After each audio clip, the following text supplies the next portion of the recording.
Hi, I'm Daniel, founder of Pretty Litter. Did you know cats tend to hide symptoms of sickness and pain? I learned this the hard way after losing my cat, Gingy. So I created Pretty Litter, a health monitoring litter that helps detect early signs of illness by changing colors, saving you money and potentially your cat's life. Pretty Litter is veterinarian developed, and it's the easiest way to keep tabs on your fur baby's health right at home. Go to prettylitter.com and use code ACAST for 20% off your first order and a free cat toy. Terms and conditions apply. See site for details. On today's Smart 7, NATO summit sees F16s for Ukraine, England head for Spanish showdown and much more.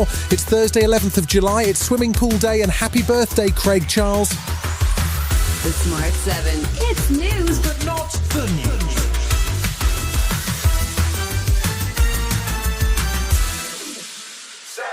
Prime Minister Keir Starmer's busy week continued on Wednesday as he attended the NATO summit in Washington. He met with Ukrainian President Zelensky and assured him that the UK will continue to support Ukraine as they battle to push back Russian forces.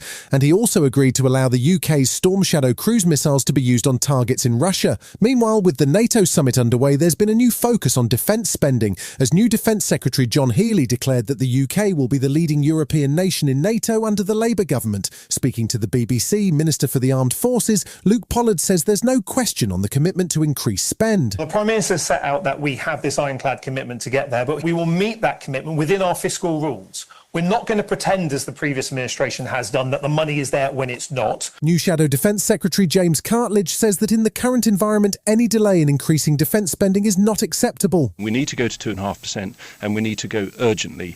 I think Keir Starmer's decision to dither and delay on this is going to be damaging, and it will force some very difficult decisions on the people who run the MOD.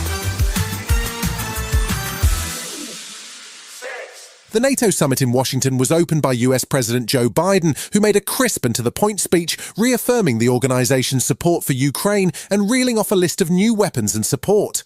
Crucially, there'll be a big increase in the number of air defence systems to protect cities across Ukraine as Russia continues its missile attacks on civilian targets. The United States will make sure that when we export critical air defence interceptors, Ukraine goes to the front of the line.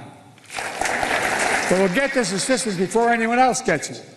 All told, Ukraine will receive hundreds of additional interceptors over the next year. The White House also announced that the first F-16 fighter jets will arrive in Ukraine this summer, donated via the Dutch and Danish governments. It's expected about 85 of the jets will take flight, and the hope is that they will have a significant impact on the course of Russia's invasion.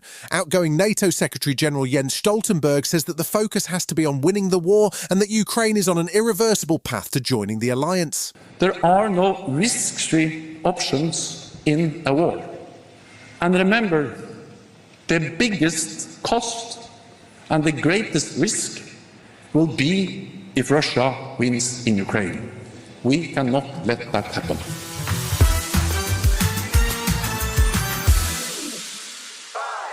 It's been 2 weeks since Joe Biden went head-to-head with Donald Trump in the CNN debate, and while Donald has kept a low profile ever since, Joe Biden looks to be in real trouble. He'd battled back from a poor performance, but questions about his health and mental capacity have continued, with the White House press chasing the story hard. Democrat donors have become increasingly concerned, and polling is also alarming the party. Wednesday saw George Clooney speak out in a New York Times opinion piece where he said that the Joe Biden of 2024 is not the same as the Joe of 2010 or even 2020, and that the time has come for him to step aside. Those sentiments are increasingly being echoed by senior Democrats, including Senator Blumenthal, who is supporting Biden but urging him to make a decision. I am deeply concerned about Joe Biden winning this November. It is an existential threat to the country if Donald Trump wins. So we have to reach a conclusion as soon as possible.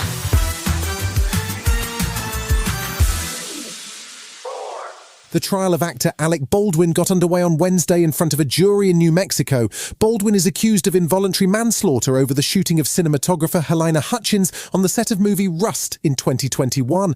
Baldwin's lawyer says he committed no crime and that he didn't actually pull the trigger, but prosecutors have accused him of playing make-believe with a real gun. The jurors were shown footage from the set and heard the 911 call after the shooting happened. Special prosecutor Alinda Johnson says the choice is simple. He pointed the gun at another human being and pull that trigger in reckless disregard for Miss Hutchins' safety, and you will be convinced that the only true and just verdict is a verdict of guilty to involuntary manslaughter. Still to come on today's Smart 7, England make history and we find out who Rita Ora met at the Taylor Swift gig. Right after this.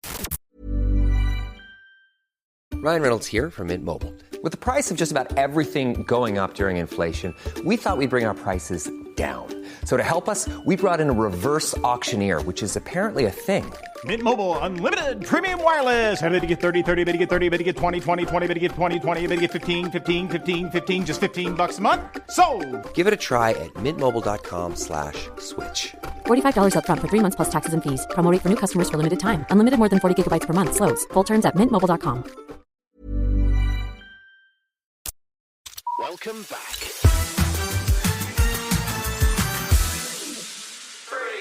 The semi-final lineup for Wimbledon was decided on Wednesday, and nobody got a chance to boo Novak Djokovic along the way, as his Australian opponent Alex de Minaur had to pull out of their quarter-final due to injury. England faced their own semi-final against the Dutch on Wednesday evening, with some crowd trouble before the game. On the pitch, the Netherlands scored after just 7 minutes, then Kane pulled the side level with a penalty. England played well, but couldn't break through until substitute Ollie Watkins won the game with a 91st-minute goal. Southgate's men head to Berlin now for a showdown with Spain on Sunday.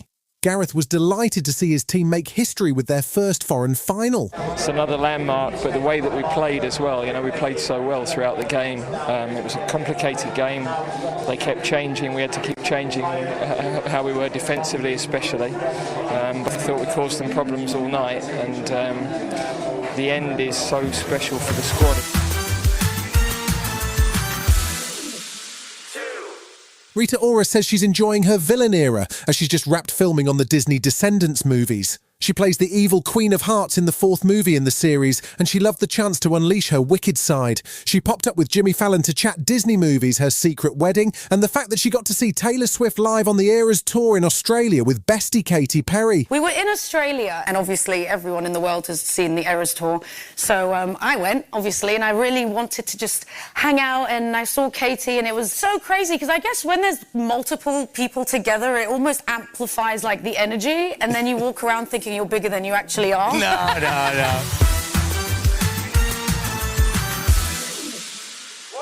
2 Academy Award-nominated superheroes are teaming up for a romantic comedy drama, but it's definitely not Deadpool and Wolverine.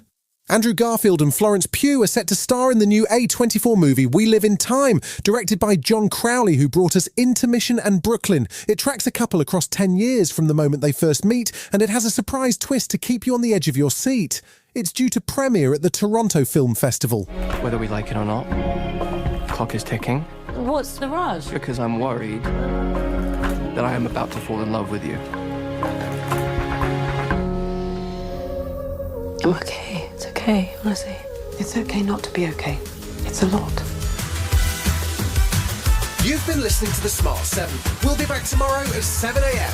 Hit that follow button and have a great day. Give us 7 minutes and we'll give you the world.